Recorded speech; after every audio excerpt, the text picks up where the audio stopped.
베트남 비즈뉴스입니다. 베트남 정부가 내년 1월부터 주요 자동차 부품의 수입 관세를 철폐합니다. 베트남 정부는 수입 의존도가 높은 베트남 내 자동차 산업을 보호하는 차원에서 이 같은 조치를 취하기로 했습니다. 손경식 CJ그룹 회장이 응우엔 수원북 베트남 수상과 만나 식품과 물류, 문화사업 분야에서 협력을 확대할 방안에 대해 이야기를 나눴습니다.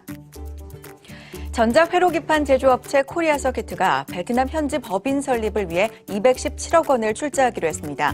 회사 측은 해외 진출 거점을 마련하고 가격 경쟁력을 확보하려는 목적이라고 설명했습니다.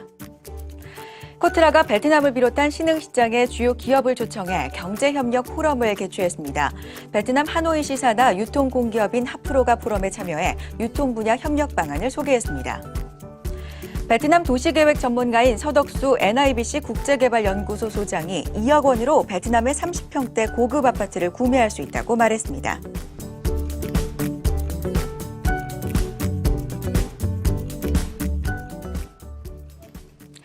베트남 사업 파트너 KB나 시간입니다.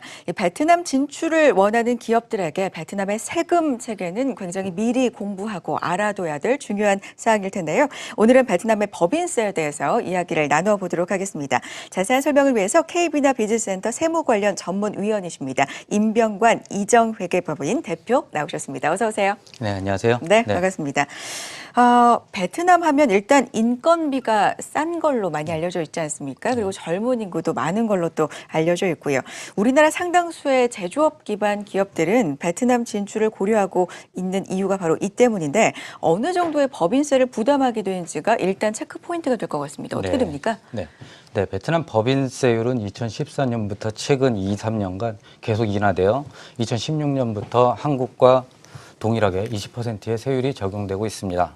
또한 석유나 천연가스, 또 광물개발 사업 등의 경우 각 사업년도별로 32%에서 50%까지 다양한 세율이 적용되고 있는데요. 네. 베트남 정부가 외국인 투자 기업에 다양한 조세 혜택을 주고 있어 투자 분야와 투자 지역에 따라 10% 또는 17%의 낮은 세율이 일정 기간 동안 적용되기도 합니다. 그렇군요.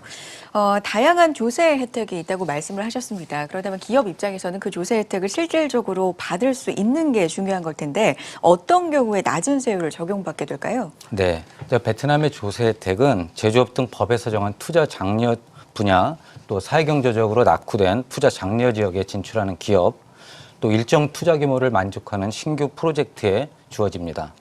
투자 장려 분야는 제조업, 또 교육, 건강, 스포츠, 문화, 첨단 기술 사업 등에 해당됩니다.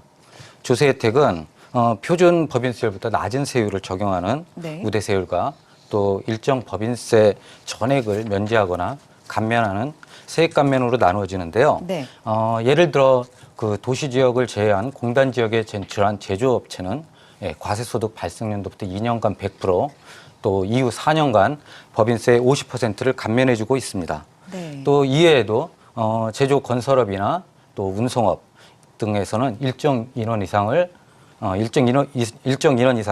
여성 직원을 채용하거나 또 소수민족을 채용하는 경우에도 조세 감면 혜택이 주어지고 있습니다. 그렇군요. 네. 꼭 제조업 기업뿐만 아니라 개인 투자자라든지 아니면 소상공인들도 베트남 투자에 요즘 관심을 많이 가지고 계신 것 같은데 실질적으로 예를 한번 들어보겠습니다. 슈퍼마켓이나 카페, 숙박업소를 베트남 현지에서 운영을 하게 된다면 어느 정도의 조세 부담이 있는지 궁금해지는데요. 어느 정도의 세금을 부담하게 될까요? 네, 말씀하신 슈퍼마켓이나 카페, 또 음식점, 숙박업소 등은 개인 자영업을 하시는 분들이 많은 관심을 가지고 있는 업종인데요. 또 베트남 호치민시나 하노이시에 한국 교민들도 많아지고 또 베트남 내국인의 구매력도 높아지고 있기 때문에 관심을 충분히 가질 수 있는 사업이라고 생각됩니다. 그러나 사실 외국인은 베트남에서 본인 명의 개인 사업자로서 사업을 하실 수는 없고요. 네, 현지 법인을 설립하셔서 사업을 하셔야 합니다. 네. 앞서 말씀하신 업종은 사실 외국인 투자 허가를 받기 쉽지 않은 업종이어서 현지인 명의로 사업을 하시는 분들도 상당히 많은데요. 네, 법인으로 운영하시는 경우에는 법인의 과세소득에 법인세 20%가 적용이 되시고요. 네, 현지인 명의로 개인 사업을 하시는 경우에는 개인소득세율 5에서 35%의 세율이 적용이 됩니다. 네, 그렇군요. 조세 혜택을 누리는 것만큼 세금 지출을 최대한 줄이고 아끼는 것도 굉장히 중요할 것 같다는 생각이 듭니다. 세금 측면에서 베트남에서 사업을 생각할 때 진출 이전에 좀 유의해야 될 점이 있다면 어떤 것들이 있을까요? 네. 네, 기본적으로 법인세 체계는 한국이나 베트남이나 동일합니다. 네. 네, 매출에서 비용을 차감한 과세소득에 정해진 법인세율을 적용해 세금을 납부하는 방식이고요.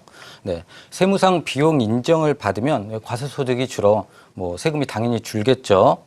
예, 그래서 이 지출한 비용이 세무상 비용으로 인정받을 수 있는 것이 상당히 중요한데요. 네. 예, 여기서 유의할 점은 베트남은 세무상 비용으로 인정받기 위해 그 적격 증빙 요건이 한국과 다르다고 볼 수 있습니다. 네. 네, 우리나라의 경우에는 사업 관련성만 입증이 되면 세금계산서, 또 계산서, 신용카드 매출 점표, 현금 영수증 등을 적격 증빙으로 인정하고 있는데요. 네. 예, 베트남의 경우 호화동이라고 하는 세금계산서만을 증빙으로 인정하고 있어서 아무리 적은 소액이라 하더라도 꼭 세금계산서를 받아야지만 세무상 비용으로 인정할 수 있습니다. 네. 네, 예를 들면 식당에서 신용카드로 결제했다고 하더라도 별도의 세금계산서를 꼭 요청하셔서 받으셔야지 비용 처리가 가능하고요. 네. 거래처 방문을 하시면서 택시비를 지급을 하셨다 하더라도 영수증을 모아서 세금계산서 발행을 요청하셔야지만 비용으로 인정받으실 수 있다는 게 다른 점이라고 할 수 있겠습니다. 그렇군요.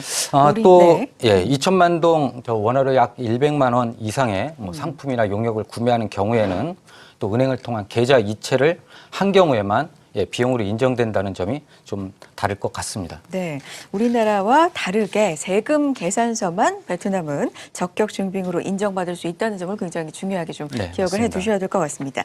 그런데 베트남의 외국인 투자 법인을 설립하는데 굉장히 상당한 시간이 소요가 된다고 알고 있거든요. 그러면 그렇게 준비하는 기간 동안에 사전에 들어간 비용 같은 것들, 이 부분은 비용으로 인정받을 수 있습니까? 없습니까? 네, 베트남 현지 투자법은 네. 해외 투자자가 법인을 설립하기 전에 필요한 자금을 반드시 베트남 시중은행에 투자자 명의의 역외계좌를 개설해서 사용하도록 하고 있습니다. 네. 네, 역외계좌를 통하지 않고 한국에서 직접 거래 상대방에게 직접 송금하는 경우가 있는데요. 네, 이런 경우에는 자본금 인정이나 또 비용 인정 여부에 있어서 문제가 생길 수 있습니다. 네. 그래서 역외계좌를 이용해서 토지 계약 대금이나 또 사무실 임차 대금, 법무법인 수수료 등을 지급하시면 법인 설립 이후에 세금계산서를 받아 자산 또는 비용으로 인정받으실 수가 있습니다. 네, 그렇군요. 자, 오늘은요, 이정회계법인 임병관 대표 모시고 베트남의 회계법인의 법인세에 대해서 자세한 내용 알아봤습니다. 아마 개인소득세 문제에 대해서도 궁금하신 분들 많으실 것 같은데요. 다음번에 다시 한번 모셔서 자세한 이야기 듣도록 하겠습니다. 자, 오늘 말씀 고맙습니다. 네, 감사합니다. 성공투자 오후 증시 1부는 여기까지입니다. 잠시 후 2부 통해서 이슈 중심으로 그리고 마감 상황까지 자세한 내용 전해드리겠습니다. 많은 시청 부탁드립니다.